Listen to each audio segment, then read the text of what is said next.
काही गरज नाही प्रॅक्टिस करायची. जमणार नाही तुला, बघतो माझं मी. नाही नाही जमेल ना मला. मी प्रॅक्टिस करते. मागे एक सरा. लास्ट चान्स द्या.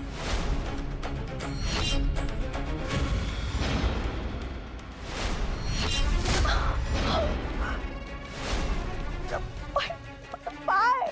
ओ माय गॉड, काय झालं? उठ उठ उठ बाळा. आणि ती ढकलला.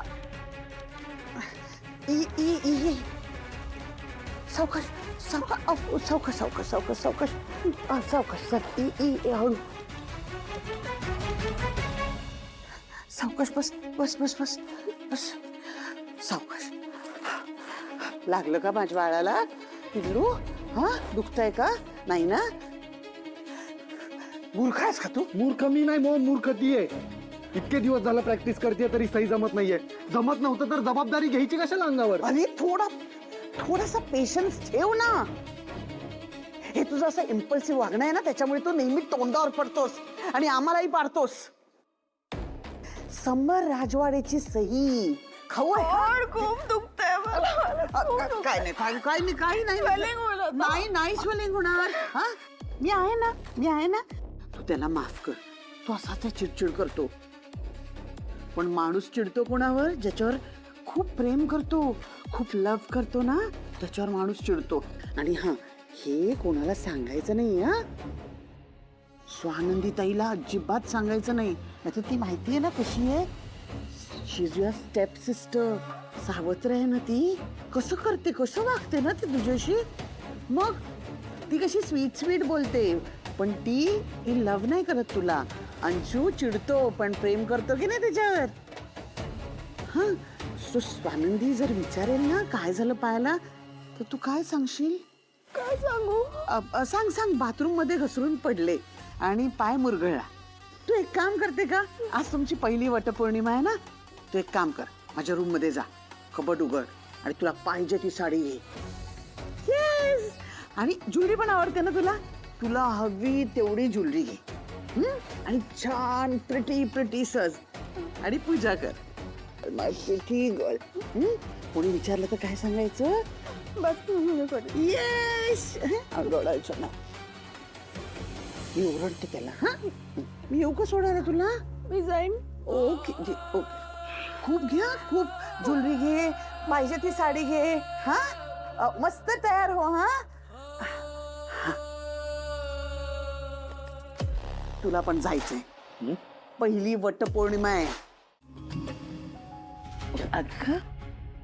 अगं अशी काय चालतेस? म्हणजे लंगडतेस का? सकाळी तर बरी होतीस. काय काय काय झालं? नाही ते ती बाथरूम मध्ये घसरली हो आणि पाय बुरगळला. हो की नाही सुश? अरे बापरे, डॉक्टरकडे जातेस का? म्हणजे एक्सरे करून घे पाय. आई विचारलं तिला, ती नकोच म्हणते. तिला म्हटलं मी काळजी घेते. हो की नाही सुश? बरं वाटतंय म्हणाली. अगं पण तिला नीट चालता येत नाही ना, लंगडते बघ ना ती. म्हणजे पूजा कशी करणार? बाहेर तरी कशी जाणार ग ती अशी?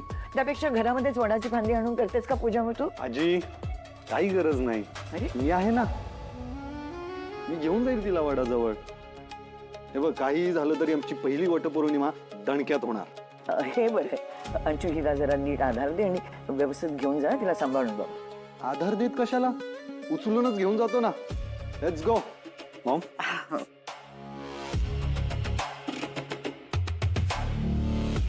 अरे हळू सांभाळून. बाय ग्रॅनीनला. बाय मम्मीनला. हो.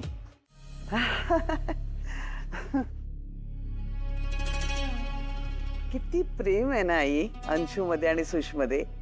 नाही म्हणजे लग्न आपल्या परिस्थितीला साजेसं झालं नाही त्यांचं, पण तरी बघा ना किती एकमेकांमध्ये लगाव आहे. एक प्रकारचा बॉन्ड आहे त्यांच्यामध्ये, नाही का आई? काय असतं आई, ह्युमन सायकोलॉजीमुळे माणूस ना, एखाद्याला आपण म्हटलं ना तू वाईट आहे, तू वाईट आहे, तू वाईट आहे, असं सारखं म्हणत राहिलं ना की त्याच्यावरही तसा परिणाम होतो. तसंच काहीतरी आपल्या अंशूचं झालं. नाहीतर बघा आता बघा किती बायकोवर प्रेम करतोय बघा ना तो. मला तर खरं सांगते, हल्ली अंशूकडे बघून ना आणि त्यांच्यातलं प्रेम बघून भरूनच येतं. त्याच्यामध्ये भरून येण्यासारखं काय आहे ग? म्हणजे अंशूने लग्न केले तिच्याशी, तर बायकोला सांभाळण्याची जबाबदारी आहे ना त्याची आता. आणि एकमेकांना सांभाळणं यालाच तर लग्न म्हणतात ना. आणि सांगू का मल्लिका, त्याला जर तिचा आणि तिच्या घरच्यांचा विश्वास जिंकायचा असेल ना, तर मग त्याला असं वागणं भागच आहे ना. ही तर बेसिक गोष्ट आहे नाही. सुष्मिताची आता तो चांगला वागतोय, पण त्याआधी तो इतर बायकांची कसा वागायचा लक्षात आहे ना, का विसरलीस? तुम्ही कुठे विसरायला देता आई मला? मी विसरू देत नाही म्हणजे ह्याच्यात माझाच दोष आहे का? वाईट वाटलं का तुम्हाला? तुला ना काय म्हणायचं असतं, कधी म्हणायचं असतं ते ना काय मला कळतच नाही बाई. तुझ्या मुलाने त्या चिंगीसारख्या भाबडे आणि निरागस मुलीचा विश्वासघात केलाय, म्हणजे जन्मभर नाही भरून येणार ना अशी जखम दिली तिला.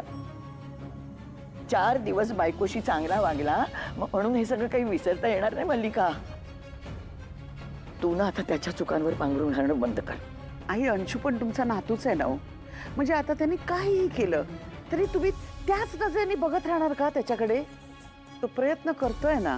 नुसते प्रयत्न नाही कामाचे, परिणाम दिसले पाहिजेत. इथून पुढे त्याची चूक खपवून घेतली जाणार नाही हे त्यालाही कळलं पाहिजे मल्लिका. डोकं चढलेलं माझं असून तुझ्याशी बोलून बोलून मला असं वाटतं. आई, डोकं दुखतंय का हो तुमचं खूप? काय समजत नाही ग ते. तुझ्याशी बोलून बोलून दुखते का माहित नाही ग. पण त्या दिवशी ना आता ते मी ना जरा वाचत बसले होते आणि सुष्मिता ज्यूस घेऊन आली होती माझ्यासाठी, तो मी घेतला आणि मग काय म्हणजे मी एक मिनिट तुम्ही शांत राहा. मी तुमच्यासाठी गरमागरम आलं टाकून चहा करून येते. हा, आणू का चहा? हा, आलेच हं मी.